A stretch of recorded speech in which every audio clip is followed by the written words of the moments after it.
children, welcome to the 7th module of our chapter Magnetic Effects of Electric Current.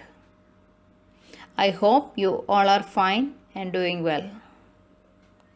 We already learnt about Oersted experiment, magnetic field and field lines, magnetic field produced by a straight current carrying conductor, circular loop, solenoid, and force experienced by a current carrying conductor in an external magnetic field, Fleming's left hand rule. Today we are going to discuss about some of the questions given in your textbook based on these portions. So let's start our topic. Question number 1. Why does a compass needle get deflected when brought near a bar magnet? See, you all know that compass needle is a magnet. So it is having a magnetic field around it. And when you are bringing this magnetic needle near to a bar magnet, the bar magnet is having another magnetic field around it. Therefore, the two magnetic fields, that is the magnetic field of the magnetic compass needle and the bar magnet, interact each other, and due to that the needle will show a deflection. Question number 2. Draw magnetic field lines around a bar magnet. It is given here. You have to draw this figure. When you draw the figure, don't forget to mark the poles of the bar magnet, and also you have to mark the direction of the field lines. You already learned magnetic field lines are directed from north to south outside the magnet. So it to be marked. See the next question. List the properties of magnetic lines of force. We already discussed about it. The properties are: the magnetic field lines directed from north to south outside the magnet and south to north inside the magnet. They are continuous and closed loops. The degree of closeness of the field lines shows relative strength of the magnetic field. Parallel and equidistant magnetic field lines show the uniform magnetic field. Magnetic field lines do not intersect each other, because if they intersect at the point of intersection, the compass needle would point towards two directions of magnetic field, which is not possible. Question number 4. Why don't two magnetic lines of force intersect each other? See, this answer we already discussed as the property of magnetic field line at the last. That is, two magnetic lines of force do not intersect each other, because if they intersect, then at the point of intersection the compass needle would point towards two directions for magnetic field, which is not possible. Next question. Consider a circular loop of wire lying in the plane of the table. Let the current pass through the loop clockwise. Apply the right hand rule to find out the direction of the magnetic field inside and outside the loop. Here you can see the same way in the picture. The loop of wire is kept on the table, and you can see the direction of current is marked in the clockwise direction. Then when you apply the right hand rule, you can see that the direction of magnetic field lines are merging in the table, or it will be piercing inside the table, inside the loop, and these lines, that means the magnetic lines, will be emerging out from the table outside the loop, which is shown in the given figure. So I hope it is clear. The field lines will be merging into the table or in the table inside the loop, and it will be emerging out from the table outside the loop when you apply the right hand thumb rule.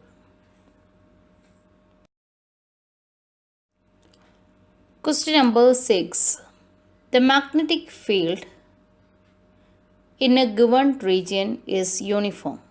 Draw a diagram to represent it.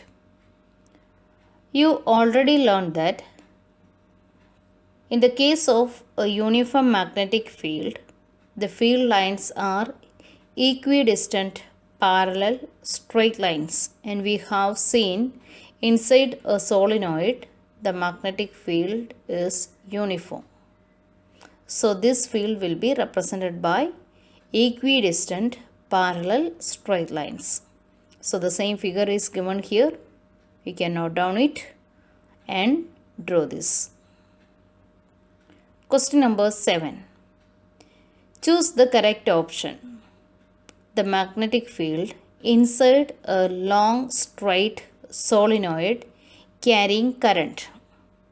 See this portion only just before we have discussed in the case of uniform field. You all know that in the case of a solenoid, inside the solenoid, the magnetic field will be uniform or it will be same at all points. So the next options also you can see in the next page, and you can select the correct option as the magnetic field is the same at all points inside the solenoid.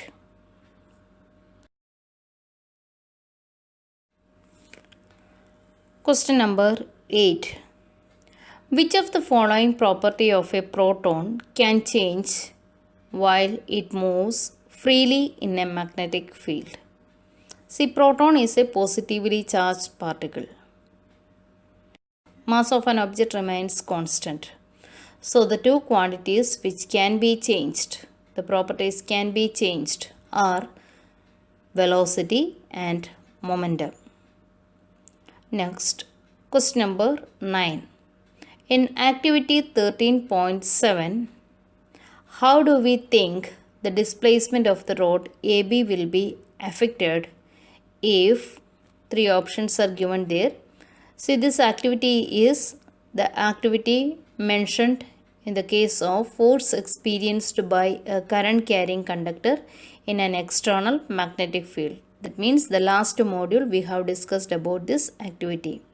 And there you have seen the force experienced or the deflection or the displacement of the rod depends on three factors. And we have seen it is directly proportional to the current flowing through the conductor, and it is directly proportional to the strength of the magnetic field, and it is also proportional to the length of the rod. So these three are the options given here.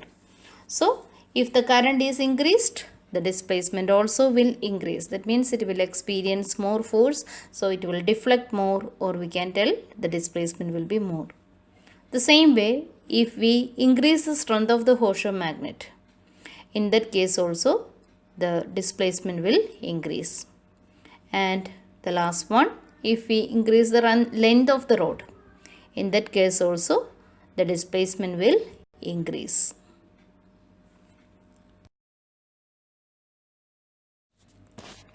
Children, we already discussed about question number 9. Now look question number 10. A positively charged particle, that means alpha particle, projected towards west is deflected towards north by a magnetic field. The direction of magnetic field is, four options are given there, towards south, towards east, downward, upward. Here you have to use Fleming's left hand rule. In that rule, you know it, if you stretch your thumb, forefinger and the central finger mutually perpendicular to each other, your forefinger shows the direction of the magnetic field, the central finger shows the direction of current, then the thumb will give the direction of the deflection or the force experienced. Here, the direction in which the alpha particle is projected, that can be taken as the direction of current. So your central finger should be directed towards west. Then the deflection direction. Here it is given, this particle is deflected towards north. That is the direction of the force experienced. That is, your thumb should be pointed towards north. Then in which direction your forefinger directed, that gives the direction of the magnetic field. In this case, if you hold your middle finger or the central finger towards west and your thumb towards north, then you can see your forefinger is directed in the upward direction. So here the direction of magnetic field is upward.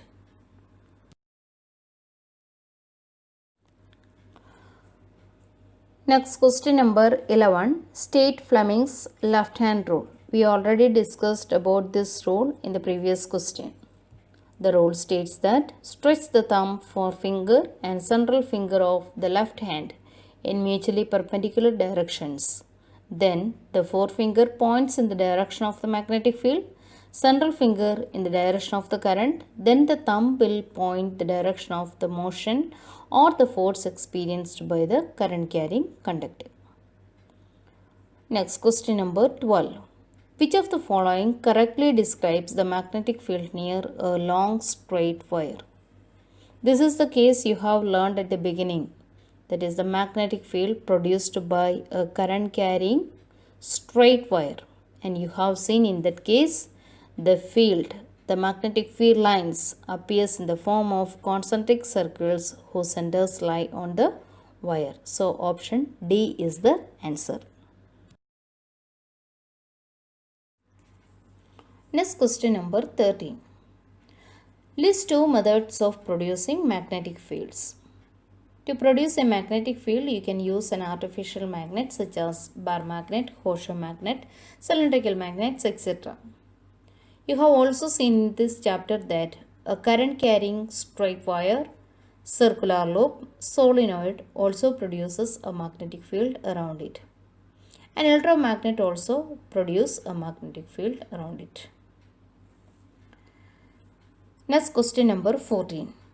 How does a solenoid behave like a magnet? You have already seen that a coil of many circular turns of insulated copper wire wrapped closely in the form of a cylinder is called a solenoid. And when electric current passes through a solenoid, it produces a magnetic field around it, and the field lines are similar to the field lines produced by a bar magnet.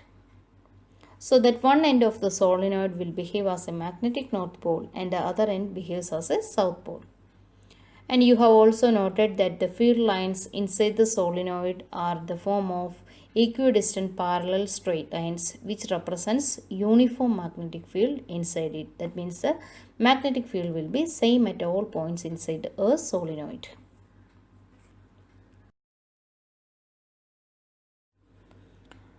The second part of question number 14 is how can we identify the north pole and south pole of a solenoid by using a bar magnet? For this, we have to take a bar magnet with known poles. While bringing the north pole to one end of the solenoid, and if it shows repulsion, then we can understand that end of the solenoid is the north pole and the other end is the south pole. We are making use of the attractive and repulsive property of the magnet. That is, like poles repel and unlike poles attract each other. Question number 15. When is the force experienced by a current carrying conductor placed in a magnetic field largest? In our last module, you have seen that the force experienced by the current carrying conductor is maximum or the deflection is maximum when the direction of the current is perpendicular to the direction of the magnetic field produced by the magnet. Question number 16. Imagine that you are sitting in a chamber with your back to one wall.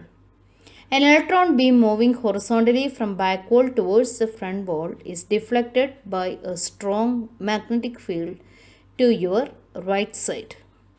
What is the direction of magnetic field? For finding the answer of this question, you have to apply Fleming's left hand rule. So in the previous question, when you apply the Fleming's left hand rule, the direction of current, the direction of current is opposite to the direction of the flow of electrons. So here the electron beam is moving horizontally from back wall towards the front wall. So the opposite direction, that means towards the back wall, we have to consider the direction of the current. So the central finger, which is giving the direction of the current to be directed towards the back wall.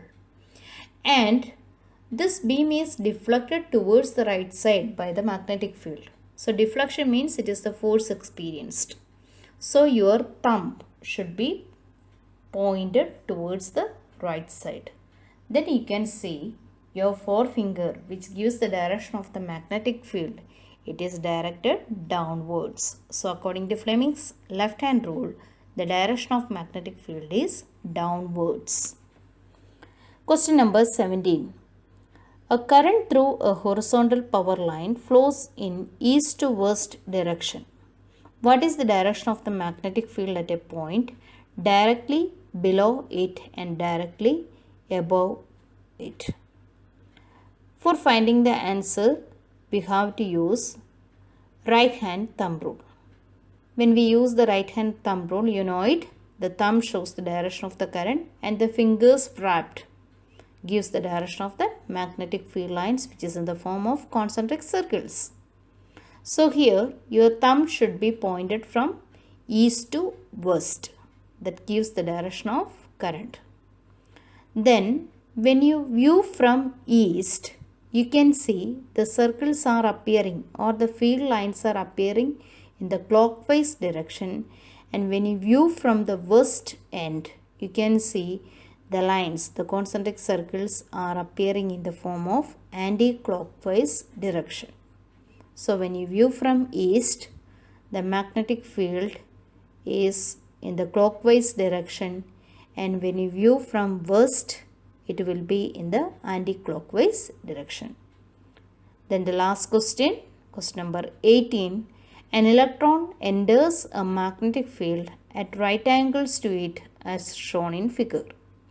The direction of force acting on the electron will be to the right, to the left, out of the page, into the page.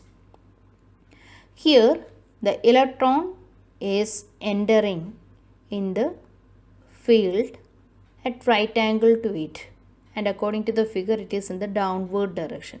So the opposite direction you have to consider as the direction of electric current. So the electric current direction, that means your central finger to be directed in the upward direction.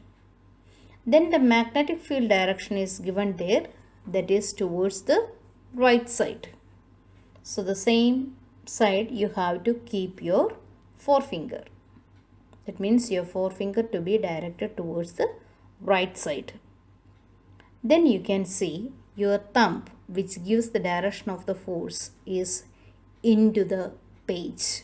That means if you imagine this diagram in a paper, the thumb will be pointed or it will be directed into that page. So I hope these answers are clear. If there is any doubt, you can contact me or you can ask the corresponding teacher who is handling your classes. Thank you.